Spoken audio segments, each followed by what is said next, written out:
I think so many people have been anxious at home. What can I do? How can I help? And they're just waiting for something to do. And here comes an opportunity that everyone can do. It's very simple. ProjectProtect is a partnership between Intermountain Health, University of Utah Health, and Latter-day Saint Charities. We were contacted in the Relief Society offices by a pediatric cardiologist at Primary Children's, who's named Dr. Ron Day. And they had just been in a staff meeting that said, we are going to face shortages of personal protective equipment, and what are we going to do? And he wrote to his department and said, the Relief Society of my church can help. And they said, well, how can they help? And he said, I'll make a call. So early on the morning of March 20th, he called the Relief Society offices and it got referred to me. And at some point, somebody said, well, how many masks do you think we can make? Could we even ask for 100,000? Well, the hospital systems go through 50,000 masks a day. You just need to know that. And there was silence on the phone when the Intermountain Healthcare vice president said, I think we should try for 5 million. And everyone just kind of thought, is that possible? And I didn't hesitate. I just said, absolutely we can do 5 million because I have confidence in the Relief Society. I'm amazed to see how people are willing to help.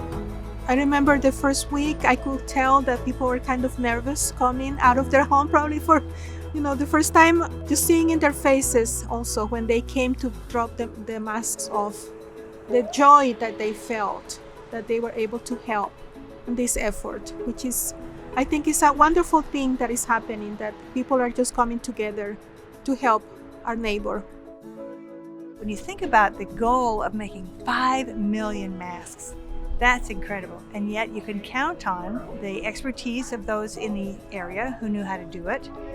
And then those volunteers who are so willing to give their time and their efforts. Their car after car would drive up and they would hand off these masks, and almost every time each person would say, thank you. And we want to say, of course, thank you to them, but they were thanking us for the opportunity. That's been the great thing about being here today.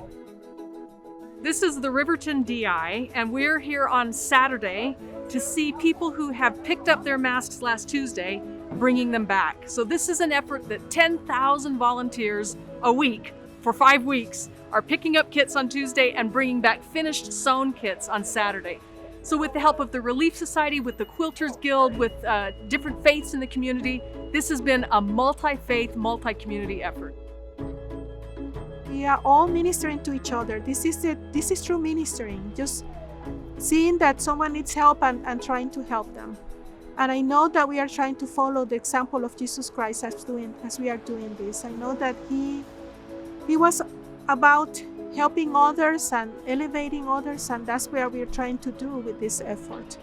One individual at a time has bought into this project, and now we have one individual at a time who signs up on Just Serve, and then they come one car at a time, and they pick up their kit and they go home.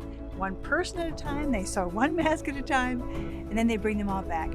One person at a time makes a huge difference. It's like you're talking about a waterfall, one drop, but when it all comes together, then look at the power that those ones have together.